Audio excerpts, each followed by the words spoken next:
Assalamualaikum warahmatullahi wabarakatuh. Eh,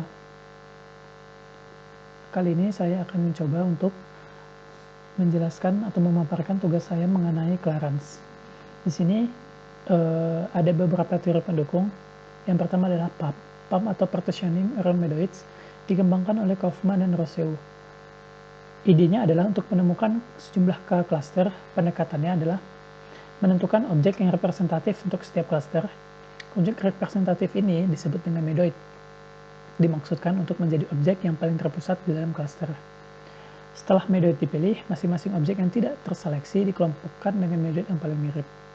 Kemudian di setiap langkah dilakukan proses swap antara objek yang dipilih atau OM dan objek non-selected atau OP. Algoritma dari PAM adalah sebagai berikut. Pertama, pilih sebanyak K data yang merepresentasikan secara acak. Hitung total cost MP untuk semua pasang objek OM, OP di mana OM adalah objek terpilih dan OP adalah yang tidak terpilih. Lalu, pilih pasangan OM OP yang berkorespondensi dengan nilai minimum total cost MP. Jika nilainya negatif, maka ganti OM dengan OP dan kembali ke langkah 2. Sebaliknya, untuk setiap objek yang tidak terpilih, cari objek representatif yang paling mirip.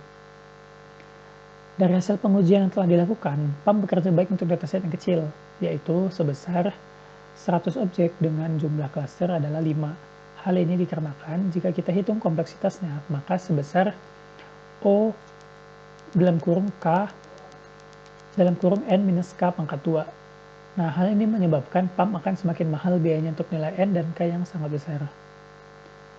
Untuk mengatasi masalah yang ada pada PAM, maka ditemukan cara kedua yaitu Clara, yang juga dirancang oleh Kaufman dan Rousseau untuk menangani dataset yang besar. Clara atau Clustering Large Applications bergantung pada pengambilan sampel. Clara menarik sampel dari kumpulan data, menerapkan PAM pada setiap sampelnya, dan menemukan medoid sampel. Untuk menghasilkan perkiraan yang lebih baik, Clara menarik banyak sampel dan memberikan pengelompokan terbaik sebagai hasilnya. Nah, eksperimen yang dilaporkan menunjukkan bahwa sampel terbaik adalah sebanyak 5 sampel dengan ukuran 40 plus 2K. Algoritmanya adalah sebagai berikut. Untuk I sama dengan 1 hingga 5, ulangi langkah berikut. Ambil sampel sebanyak 40 plus 2K secara acak dari dataset dan gunakan algoritma PAM untuk mencari K-medoids dari sampel tersebut.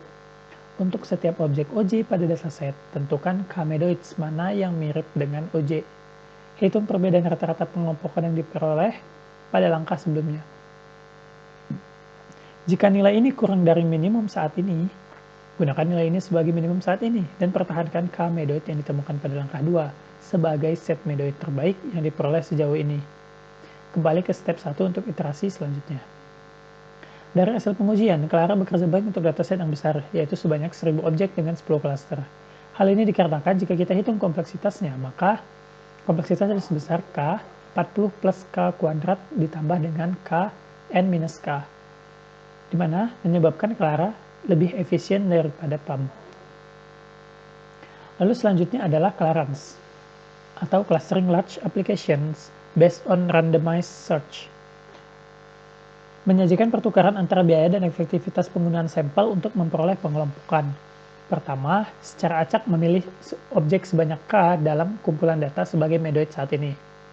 Kemudian secara acak juga memilih medoid saat ini X dan objek Y yang bukan salah satu medoid saat ini.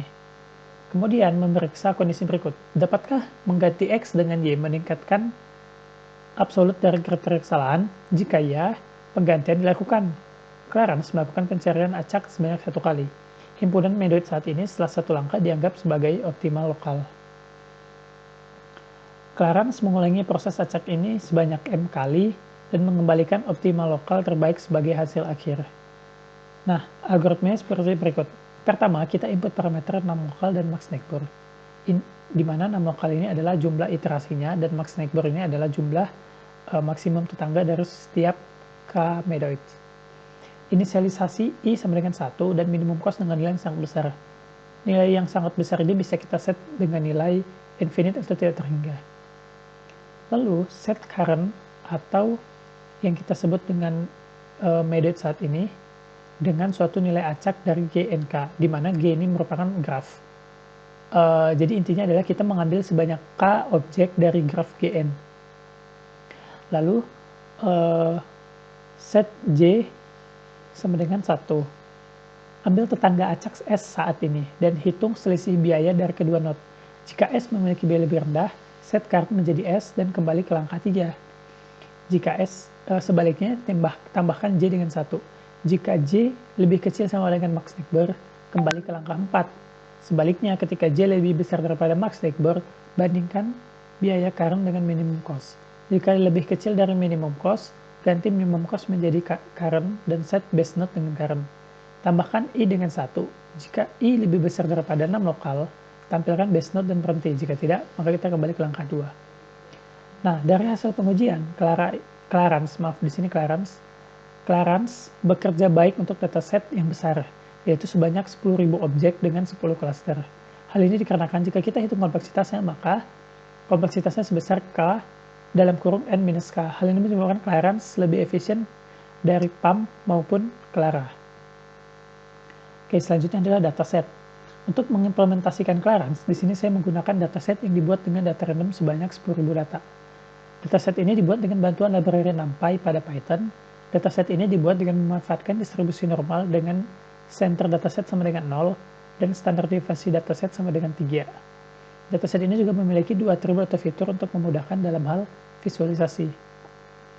Adapun kode Clarence yang didapatkan dari sumber bitbucket.org/rebani/dmproject, di mana di sini mereka menjelaskan atau mengimplementasikan metode Clarence. Kode yang didapatkan ditambahkan sedikit modifikasi, yaitu penambahan dataset karena di sumber tidak ada datasetnya, dan juga saya menambahkan untuk dapat visualisasi data. Kode ini diimplementasikan dalam bahasa pemrograman Python dengan bantuan Google Colab. Nah, referensi utama saya adalah yang pertama, paper Clarence, Method for Clustering Objects for Spatial Data Mining, karya Raymond T.Ng. Lalu yang kedua adalah dari medium.com mengenai partitional clustering using Clarence method with Python example. Nah, selanjutnya kita beralih ke implementasi. Nah, di sini saya sudah pindahkan. Nah, ini adalah kode Clarence yang telah diimplementasikan menggunakan bantuan Google Colaboratory pada bahasa pemrograman Python. Yang pertama, kita import beberapa libraries seperti math, random, numpy, sys, dan time. Lalu selanjutnya adalah kita bangun beberapa function untuk mendukung Clarence ini. Yang pertama adalah function pick random Neckber, di mana function ini akan mengambil Neckber dari setiap medoid secara random. Lalu yang kedua adalah function this Euclidean, yaitu di sini adalah function untuk menghitung jarak menggunakan Euclidean distance. Yang ketiga adalah function assign to closest, yaitu untuk mengassign setiap data terhadap medoid terdekatnya. Lalu yang selanjutnya adalah function fill distance. Lalu ada function total distance, di mana function ini akan menghitung nilai dari total jarak yang dicari untuk masing-masing medoids. Lalu selanjutnya adalah function update distance, dan yang terakhir ini adalah function dari Clarence itu sendiri. Nah, di sini bisa kita perhatikan bahwa yang pertama adalah kita mengassign nilai I sama dengan 1. Maaf sebelumnya, function ini memiliki beberapa parameter inputan, yaitu ada parameter data. Di sini points itu adalah data. Terus di sini adalah 6 lokal, ada max Neckber, minimum cost, dan juga K cluster. Nah, di sini kita sesuai dengan algoritma ini, di sini kita inisialisasi nilai I sama dengan 1 dan minimum cost nilai yang sangat besar. Di sini nilai I-nya sama dengan 1 dan minimum cost-nya itu nanti kita assign dengan nilai yang sangat besar. Lalu selanjutnya adalah di sini adalah step kedua, di mana step kedua itu adalah set current medoid dengan suatu nilai acak dari graf N. Di mana di sini kita akan mengambil K random secara acak, K random medoid secara acak dari data. Di sini menggunakan NP random permutation sebanyak K atau sebanyak data. Nah, setelah itu di sini kita lanjut ke untuk mencari nilai, maaf sebelumnya di sini kita hitung dulu nilai total distance-nya atau total cost-nya. Lalu setelah itu kita set nilai J sama dengan 1 seperti langkah ketiga, set J sama dengan 1. Selanjutnya kita ambil secara acak tetangga dari setiap medoids. Nah setelah kita ambil secara acak dari setiap medoid, terus kita hitung lagi nilai total cost-nya. Nah ketika kita sudah menghitung nilai total cost-nya, kita bandingkan nih total cost sekarang itu lebih kecil atau enggak dengan total cost sebelumnya. Jika lebih kecil, maka total cost-nya akan kita ganti, dengan total cost sekarang seperti yang ada di sini. Nah, jika lebih rendah, current menjadi S, current-nya kita ganti menjadi S.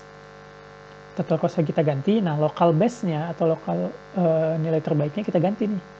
Sini kita ganti. Nah, setelah itu di sini kita hitung lagi nilai J max export-nya. Nah, setelah kita dapatkan semua nilai totalnya dan setelah iterasinya berhenti, tinggal ditampilkan total cost terbaiknya dan medoids-nya.